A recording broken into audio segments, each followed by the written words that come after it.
Moi, il y a 13 ans, j'ai fait mon coming out en tant que bi, puis encore à ce jour, je sais pas si c'était la bonne étiquette.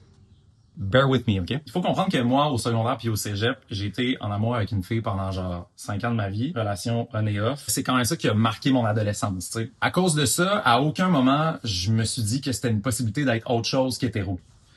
Pantalon, ça me tente pas. À 19 ans, je déménage à Montréal. Puis, à un moment donné, il y a un gars qui me dit qu'il me voit un peu comme étant dans une zone grise. Au lieu de me dire un genre de t'es gay mais tu t'assumes pas ou t'es gay puis tu le sais pas, c'est comme s'il venait ouvrir une nouvelle possibilité, il venait mettre une explication sur quelque chose. Pour vrai, je vais avoir chaud avec ça. Fait que j'ai vécu ma première expérience en me disant je vais le vivre, je vais le cocher, je vais passer à autre chose puis je vais retourner à ma vie d'hétéro. Ça s'est pas tout à fait passé comme ça. J'étais bien perdu. Fallait comme que personne le sache, tu sais.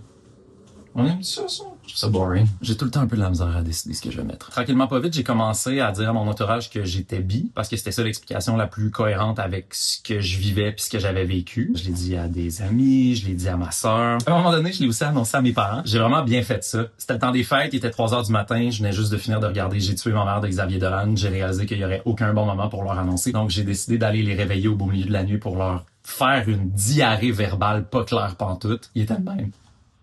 Pauvres parents. Je pense que ça a été le plus beau moment de leur vie, mais moi, ça m'a enlevé un poids. Assez rapidement, j'ai arrêté de dire que j'étais bi, puis je disais juste que j'étais gay parce que je voyais juste des gars. Ça se justifiait un petit peu moins bien, la bisexualité. Puis là, je vous dirais que dans les 13 dernières années, j'ai accumulé aucun point sur ma fiche d'hétéro, sauf peut-être 2 filles qui ont voulu me frencher au drag un moment donné, là, mais ça compte-tu vraiment? Avec les filles, j'ai jamais full pogné, puis je répondais pas au standard ou à l'attente qu'on avait d'un gars hétéro. Ça a jamais vraiment été giga valorisant. L'étiquette de bi, c'est une étiquette qui est un peu moins bien comprise. Quand t'es bi, faut que tu te justifies beaucoup plus. L'étiquette bi est rapidement devenue gay, mais encore à ce jour, je sais pas exactement pourquoi. Est-ce que c'est parce que c'est l'étiquette qui me correspond le mieux? Ou c'était l'étiquette qui était la plus valorisante pour moi, plus claire dans la tête des gens? Est-ce que j'ai glissé vers cette étiquette-là pour moi ou pour les autres? Je sais pas. Moi, j'ai trouvé mon kit, par exemple.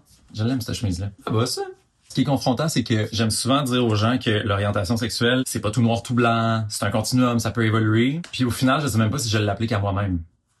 Ça va être ça. Ça fait-tu plus gay ou bi? C'est une joke.